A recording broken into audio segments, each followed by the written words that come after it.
Oh no. Here we go. I can feel it coming. We're just having way too much fun here today. We're out in the woods because it's 5-Question Friday right here. We're out in we're in the woods in Florida today. Yeah, but I don't like to tell people where I am. Oh, we're not here. Scratch that. Until I'm gone. Don't you know the first rule of nomad safety? Welcome to 5-Question Friday.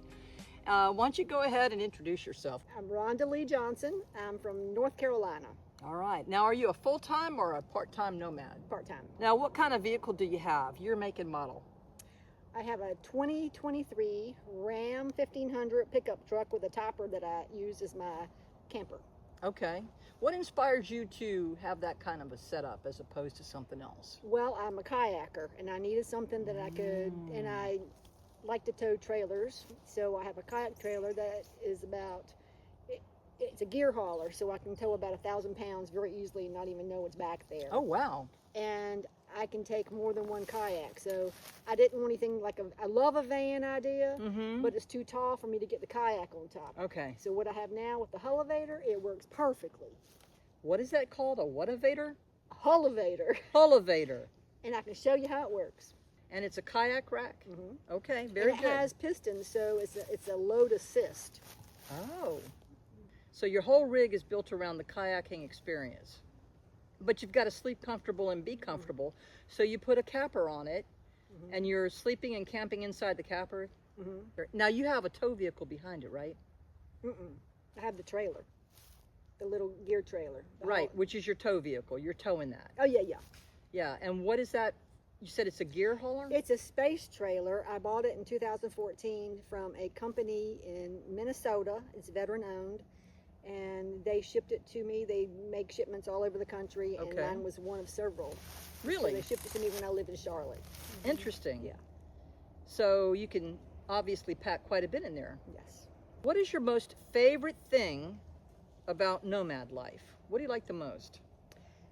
Seeing new places and going to see old favorite places and meeting friends, new friends, and seeing old friends, because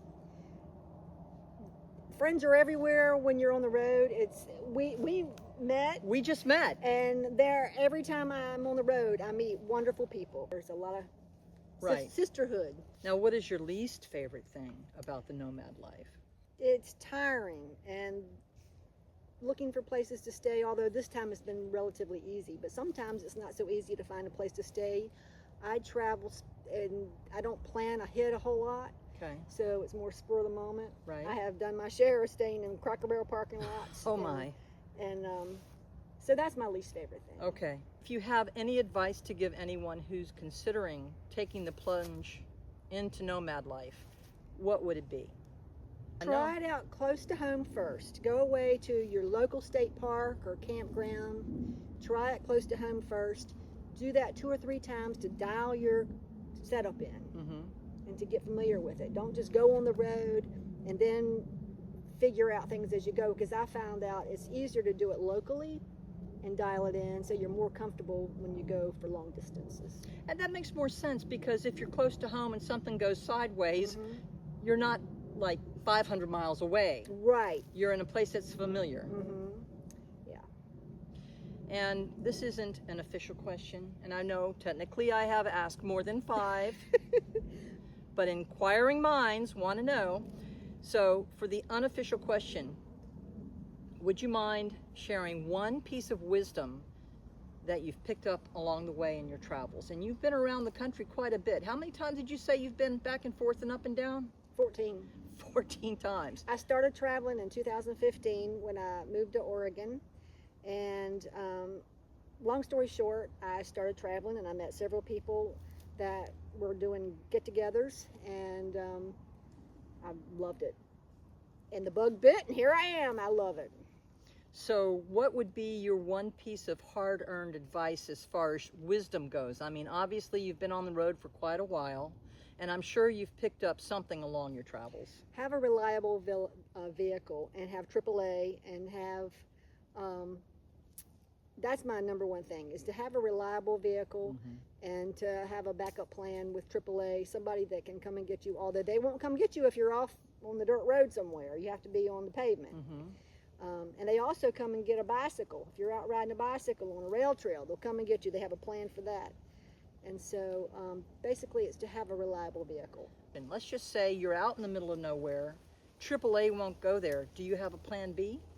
I have an inReach, a Garmin inReach. Okay, how does that And work? that's a satellite communicator. And so you have an app that you have on your phone that you can reach your emergency contacts, and they can send someone to you. They can locate you. And so that's my backup. Okay, that's excellent, Rhonda. Thank you so much for 5 Question Friday. We really appreciate you being here. You're so welcome. And I'll see you down the road. All right. All right, we'll see y'all later. And I've got my 5 questions here.